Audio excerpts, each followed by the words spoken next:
Let's go back to the beginning. We started this process in early December on a boat off the Port Everglades in Fort Lauderdale. What did you feel like then in terms of what you were actually going to get on film and what were you trying to do? Well, you have to step back and know that our company has never really done a lot of publicity or press, and we're very successful and we're known by the people that use us. But increasingly, both you and Stephanie have been suggesting that we really need to tell our own story. We decided collectively as a group that we should tell our story. And it started on a sailboat in Fort Lauderdale. You could argue it started way before then too, just in terms of when we originally had that conversation. But yeah, starting in Fort Lauderdale, it's been a long road just from that point, even just a couple of months ago, and in terms of everything we've experienced and all the different shoots along the way. Yeah, and in fact, I think the three of us, if I could speak for the three of us, we're on a boat in Fort Lauderdale to a certain degree saying, how did we get here? And yeah. What are we doing? Well, it was 4:45 in the morning. That's true. As we started to head there, it was dark. And they said, we have 4 boats and a drone and a police escort and a crew. And I remember, we were just looking at each other going, wow, how did that idea in the conference room turn into all of this as we started to go out on, sunrise to shoot? That morning cruise from the dock under the drawbridges heading out to the open ocean, it was one of the most beautiful sort of sails we've ever had. It was amazing to watch the sun come up against the sailboat backdrop. It was amazing. What are the earliest memories you have of sort of being persuaded by advertising and brand? Well, in my era, advertising was television commercials. It was large corporations that were trying to make you feel homey, to buy cereal or soda. Well, my broker's E.F. Hutton, and Hutton says,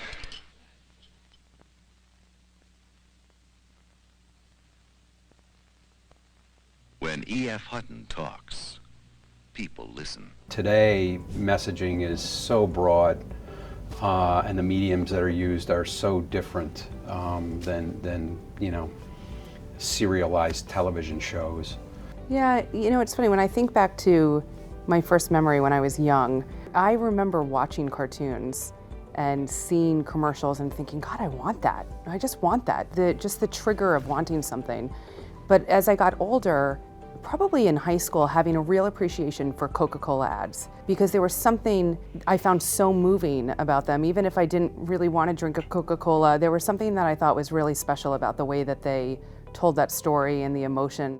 The beginnings of ICE is 1997. There's this company called Continental Power Exchange, and you buy the remains of it, take on its debt, and think about rebranding it, and it becomes Intercontinental Exchange. What went into that decision of just extending or changing that first word? That's a good question, because I think it suggests the velocity of our company from its very beginning, which is I bought this failing company, and it's the first word in the name was Continental, and I said, well, why would we just want to be continental? Why wouldn't we want to be global and be intercontinental? And I always felt that it could be much bigger, and it shouldn't have constraints.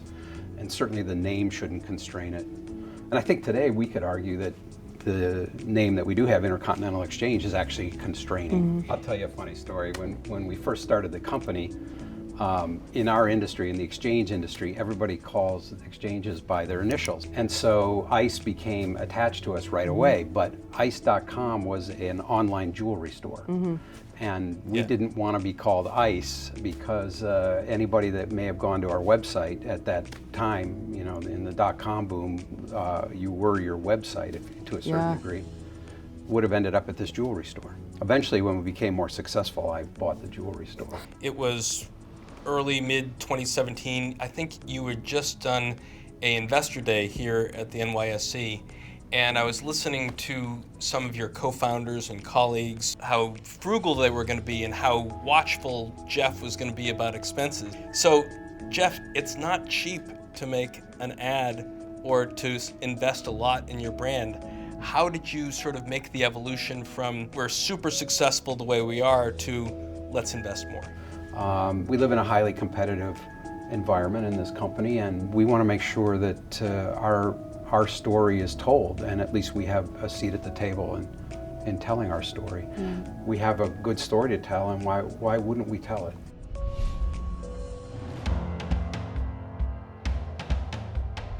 As we've continued to expand, what we were finding with a lot of the teams, we were hearing more and more that our sales teams and that even our recruitment teams were spending a lot of time trying to explain who we are and what we do to overcome any type of preconceived notion or other narrative that may have been out there, or confusion with our brand. I mean, talking about that need to tell your story, you and Jeff have this conversation, and we are only 3 people here sitting in a room, but you need some professional help to do that. So, the call goes out to Ann Swan and ProSec Partners. We had been working on this initiative that we knew was going to take, really around 3 years. If we want to do this right, it's around how do we tell our story? How do we make sure that we are thoughtful about it, that it embraces our culture as an organization? And I had called her and I said, I could really use your help with some of the work. And Ann made the point, which is fair, which is we're a very difficult company to describe. People know that we own the New York Stock Exchange, but they don't know of the 10 other exchanges that we own. They don't know that we're one of the world's largest data companies. What is a data company? What does it mean to be a data company? How does it impact anybody? People don't realize that we largely run the U.S. mortgage industry. We touch 85% of all home mortgages through technologies and other things that we do. And we have lots of other ancillary businesses and financial services that are hard to describe. So she said to me, you've given us a very difficult mandate.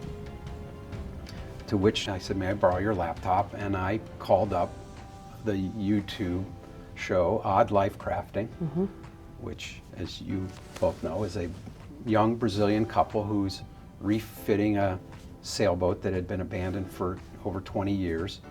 And I went to an episode, and Duca is laying on his back, and his partner Roberta is holding a GoPro with a light, and he is wiring up a battery underneath a chart table so that he can put lights on this boat so that they can work on it. And I showed Ann about a minute or a minute and a half of that, and I said, what did you think of that? And she said, well, that was amazing. I said, what was that? I said, if I had come to you and said, there's a young couple with a boat on stilts in a marina, and they want to wire up a battery so that they could have some lights, that's a hard thing to describe. Yet this couple with a GoPro and a flashlight basically made a very compelling piece of, 1.5 minute video. And I said, that's the challenge here. That's what we have been, we've been debating how to do this ourselves. And yet, here's a couple that seemingly probably don't view themselves as being marketers, created compelling content. And that was the gauntlet that we laid down. And that was the catalyst to say, what if we completely shift gears and say, rather than try and explain our business, show our business in a really interesting way.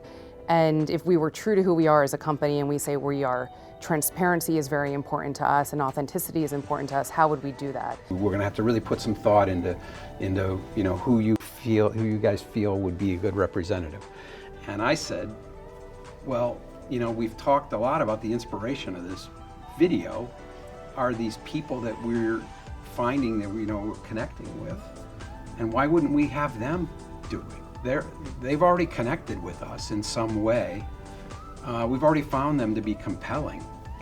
Why wouldn't we ask them if they'd be willing to help us tell our story?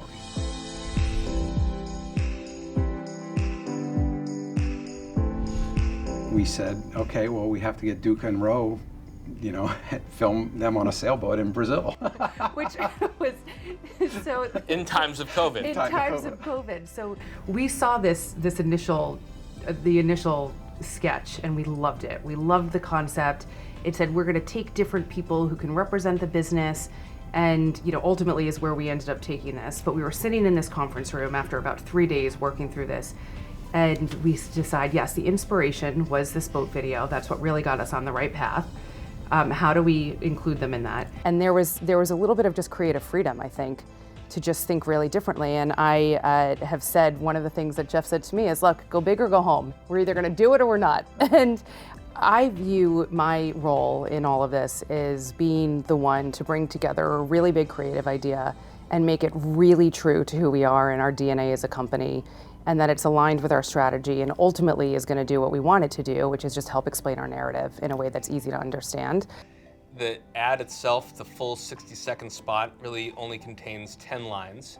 You don't see a lot of what the company actually does in terms of touching 85% of home mortgages or being the global benchmark for the trading of crude oil or natural gas. We tell the story of ICE, but you're never going to get it fully in 60 seconds. So, if we go through some of it, love the backstory on how these people and these lines came to be in the ad. And it opens, with this young DJ Noor. He has a line that says, "Connecting is just part of the hustle." And Jeff, in some ways, the story that's told of you sleeping on your sister's sofas coming up here to try to get banks and oil companies to invest in your company and bring their trading to this nascent intercontinental exchange was the ultimate hustle. I guess, yeah. But every entrepreneur has a story like that, and we're a collection of entrepreneurs. This initiative that Stephanie's been running is another, venture, entrepreneurial venture. We don't know the story yet. We don't know how it ends. We don't know if it's well received or not well received yet. We're in the middle of it, and it's just another, like starting any business.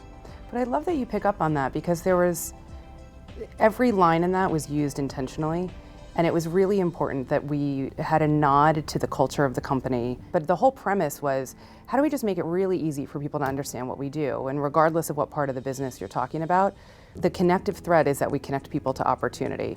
How we help our customers with manage risk, or help companies raise capital, or help people with their mortgage. It's all about connecting people to opportunities. And then we found little moments that could be nods, like hustling, that could be nods back to the company and the culture. I mean, the next nod comes in the very next line when Zach Brown says, "Opportunity is using data to create a competitive edge."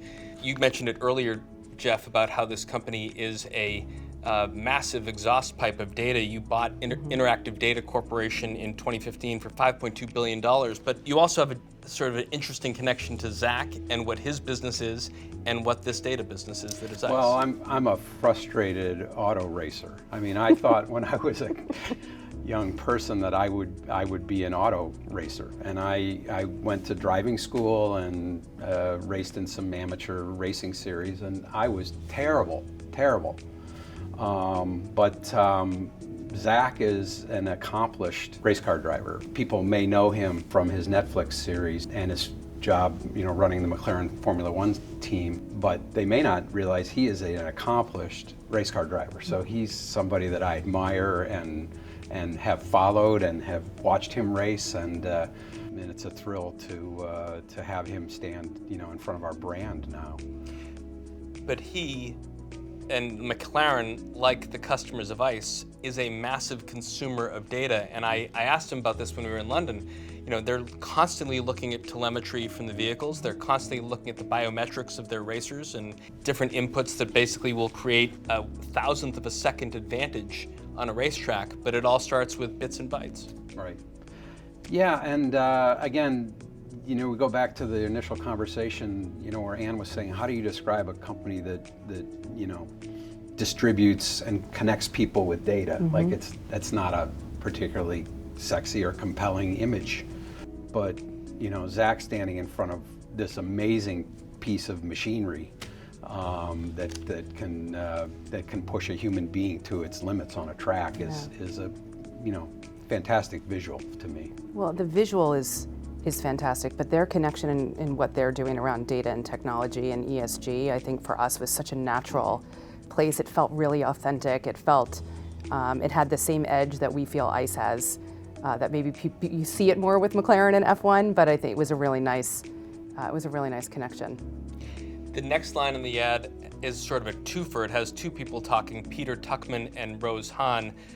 Peter says, opportunity is raising capital that helps companies change the world, and Rose says something like, opportunity is making complicated financial concepts seem simple. And this company, ICE, buys in a bold move, NYSE Euronext in 2013 for $8.2 billion. How did you sort of crystallize what the NYSE story is by looking at sort of this very well-known face of Peter Tuchman and this upstart sort of educator and online influencer Rose Hunt? Well, we knew we wanted two people, and we knew we wanted somebody who represents what you would traditionally think about the markets or the NYSE, and then somebody who really represented what what financial services means today. And so we started with that premise, and then Peter Tuchman was such an obvious choice. He's such an institution. He's so recognizable. He's incredibly charismatic. We were trying to figure out who that other person could be, and you found Rose. My wife did. Yeah, we were determined to have her, and I said to Prosec, you have to find her. So I said, you have to find her. So they hired a private investigator to track her down, and they found her, and she was so enthusiastic to be a part of it. Long ago, when you started ICE, you moved yourself from California to Atlanta, Georgia, where Continental Power Exchange was based, and Atlanta has served as the headquarters of ICE since then. So there is this Atlanta connection in the ad with Egypt Sherrod, and she's also talking about sort of the mortgage aspect of ICE's business, and she says, opportunity is making the dream of home ownership a reality for more people. When ICE acquired Ellie Mae in 2019 for $11 billion, some of the things that you said was, look, the cost of closing a mortgage is just too high for people. Yeah, we calculate that the average mortgage costs about $8,500 to actually go through the process of closing. So if you're buying a high-end home and that gets embedded in the cost of the mortgage, maybe you don't care. But if you're buying your starter home, a $100,000 home, $8,500 is a lot, and it's meaningful in your mortgage payment. And so it just makes sense that we should streamline that. We've all gotten used to the idea that you can go online and you can shop for things and click a button and have things, deliver and react to your mouse click. And that just doesn't exist in the U.S. mortgage market. So we've decided to try to automate that. So the goal is to collapse. By the way, it also takes over 50 days to close a mortgage. On average in the U.S. So the idea is to collapse the time and the cost and make it easier for home ownership and take that cost out.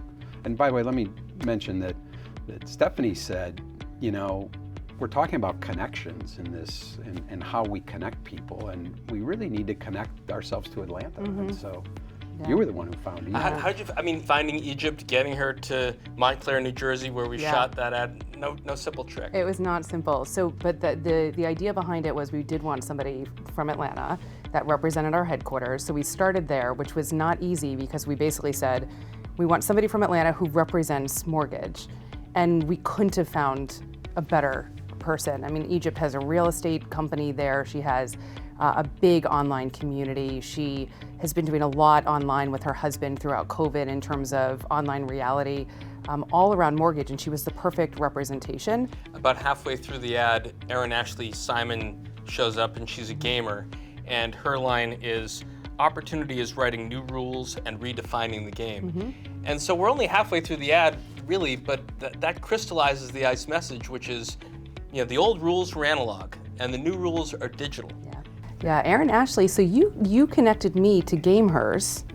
GameHers is a female gaming community. So they really focus on female gaming and esports. And I was telling them what we're looking to do. We really wanted to have good representation in terms of data and technology, and we were looking for a female gamer or somebody in esports. And they said, Erin Ashley would be perfect because you're exactly right in the middle of the spot. It's the perfect moment, and it really does crystallize and bring the entire company together in terms of what we do is all around data and technology, regardless of what business we're talking about. As we sort of wind into the end of the ad, the last couple lines, this guy, Thomas Healy, says, opportunity is driving the world toward a greener energy future. And Jeff, like 12 years ago, you saw an opportunity in saying, well, let's spend $606 million on buying the climate exchange. And at the time, people must have said, what the heck are you doing that for? And yet today, carbon trading is quickly becoming, an enormously important part of the business and will for years to come? Yeah, I just, I guess because of what we do, I believe that markets can solve problems, and the free market, creates amazing entrepreneurs who can tackle, our global issues. But it takes capital to fund ideas and entrepreneurship, and so it just felt like if we were really going to talk about climate change, we needed a marketplace for investors who want to back initiatives, technologies, and visionaries can gather. And I guess we were early in that, in when we did it. But the reality is that notion of solving problems, by connecting people, is what we do. Mm-hmm. And of course, again, this was another challenge, which was how would we go about articulating that and representing that through imagery. For that, which I find one of the most interesting tricks of this spot, Stephanie, I mean, you found in Thomas Healy someone who has been called the next Elon Musk, sort of the perfect embodiment of the capitalism that happens 6 floors below us on the trading floor. This guy, graduate robotics expert from Carnegie Mellon University, has a better way to create electric chassis for big trucks, and he starts this business called Hyliion Motors. But he doesn't get his business off the ground unless he comes to the New York Stock Exchange, does a merger with a SPAC, and gets the capital he needs to take it to the next level. That's exactly right. He really, I think, embodies everything that this commercial really stands for. We wanted it to represent opportunity. We wanted it to represent the role we play in the capital markets. We wanted it to represent that big picture, big thinking, entrepreneurship, and markets that Jeff was just mentioning. The final scene we see is the scene that the 3 of us started to see on that boat in Fort Lauderdale. You've got Duca and Roberta in the cockpit of this boat owned by Brett and Jade Evans. Mm-hmm. There's another funny part of this story. Duca and Roberta went to the Annapolis Boat Show, and I had been in contact with them, and they sent me an email and said, is there any way you can come to Annapolis? We'd love to meet you in person. And I said I couldn't, and we had a big obligation here at the New York Stock Exchange, and I said, we're going to be in New York. Is there any way you would come up to New York? And so we arranged for that. And so anyway, we brought him here to New York, and we brought him into this room where we're sitting at. And we said to them, hey, we're actually going to make a commercial that you inspired. And we've actually written you into the commercial. Yeah. And they said, well, we met someone at the Annapolis Boat Show that we have befriended, and they have a boat in Annapolis. And maybe they would sail down to Florida, and we could use their boat. And so, again, on this whole, speaking of connections, this boat show for them made a connection. We connected to Duca and Ro, and then they connected us to Jade and Brett. Well, and then we said, well, we want Jade and Brett to get to be in the spot. They're so great. Oh, we found a great spot to put them in. They were. We surprised them too and said, hey, you're going into makeup. We're done with your boat, but you need to go get makeup on. We've got an idea here. Yeah, they put their game face on. And this is, again, a couple that found a boat that was very damaged and rebuilt it, and now is sailing the high seas and exploring the world, and is an absolutely beautiful boat and a really wonderful couple that we've come to really admire. The final line of the ad has DJ Noor coming back and saying, sometimes the only thing standing between you and opportunity is someone who can make the connection. And that really is the story of ICE. We are that organization that makes the connection between people and opportunity. But in terms of making the connection between this vision that you had watching a YouTube series, your relationship with Prosec, you find this woman, An Vu. She was the director that we wanted. We were very intentionally went and found her. We knew that we wanted a spot that explained what we do in simple terms, but it was really important to us that it was memorable and really creative. And we had this idea of really just how do you create almost like little movies, little vignettes that could really, when you string them together, are a movie. So we said, look, we need a very particular director who can do this because it's a lot of special effects and there's sound and it's going to feel really high tech. And so who is that? And we found An, and she was incredibly excited. When we showed her the storyboards and the creative, she couldn't believe it. She said just the storyboards alone got her excited to be a part of it. And her vision in terms of how to bring each of these pretty disparate scenes together in a cohesive way. Because it's important that people make the connection of, oh, ice has to do with all of these different pieces and that it's easy to understand. There we are, guys. Make the connection. Congratulations. Thanks.